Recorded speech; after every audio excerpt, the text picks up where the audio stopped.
ശഅബാനിന്റെ അവസാന ദിവസം ഒരു പ്രസംഗം.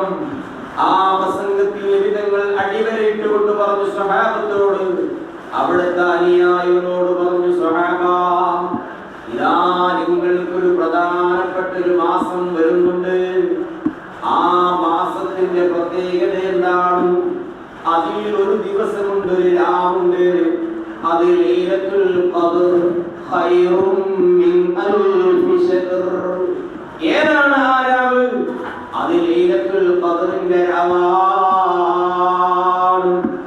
ഓ എന്റെ പ്രിയപ്പെട്ട മക്കളെ, അല്ലാഹുവിന്റെ ഹബീബ് പറയുന്നു സ്വഹാബത്തിനോട്, അഥവാ 1000 രാത്രിയേക്കാൾ പവിത്രതയുള്ള ഒരു രാവ് ആ മാസത്തിലുണ്ടേ. ആ മാസത്തിലാണല്ലോ പരിശുദ്ധമായ ഖുർആനിന്റെ അവതരണം. അതുകൊണ്ട് സ്വഹാബ, നിങ്ങളിലേക്ക് കടന്നു വരാൻ പോകുന്ന ആ മാസം എത്തിയാൽ ആ മാസത്തിന്റെ പകലിൽ നിങ്ങൾ നോമ്പ് നോൽക്കണേ.